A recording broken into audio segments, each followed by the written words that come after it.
Hello. Hello, వందనాలయ్య గారు.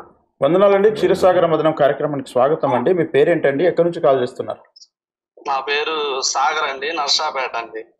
Okay, ఓఫీర్ sir ఉన్నారు. మీ యొక్క సందేహం ఏమైనా ఉంటే పంచుకోండి బ్రదర్. అయ్యగారు వందనాలు అయ్యగారు. వందనాలు బ్రదర్ సాగర్, చెప్పండి. ఆదికాండం 6వ అధ్యాయం 2వ వచనం అయ్యగారు.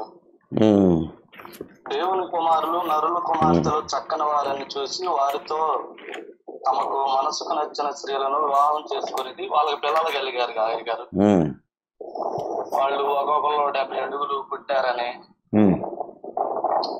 మామూలుగా ఆ బుక్ చదివాను. ఇందులో ఏంటంటే నాకు డౌట్, వాళ్ళు మనతో విభజించినప్పుడు పిల్లలు ఎలా కలిగారు అనేది నా డౌట్ అయ్యారు. సేమ్ మనుషులు విభజించినప్పుడు ఎట్లా పుడతారో అట్లాగే పుట్టారు.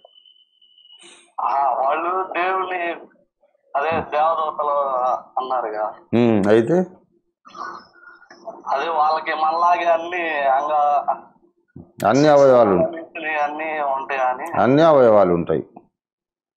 అదే గారు, అది ఒక్కటే క్లారిటీ, ఇంకా దాని మీద ఏం లేదే కదా. ఇప్పుడు మాట చెప్పాయి, దేవదూతలు మన్నాను ఆహారంగా తీసుకుంటారని మీకు తెలుసా? తెలుసా?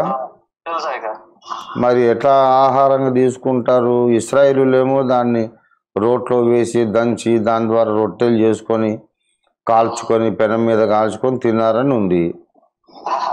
మరి ఆ మన్నాను యుగ యుగాలుగా దేవదూతలు తింటా ఉన్నారు. మరి వాళ్ళకు నోరు పళ్ళు అన్ని లేకుండా ఎట్లా తింటారు? కనుక అన్ని అవయవాలు ఉంటాయి, కాళ్ళు చేతులు అన్ని ఉంటాయి, వాళ్ళకు లేకుండా ఉండదు. Okay, prize. Okay, praise.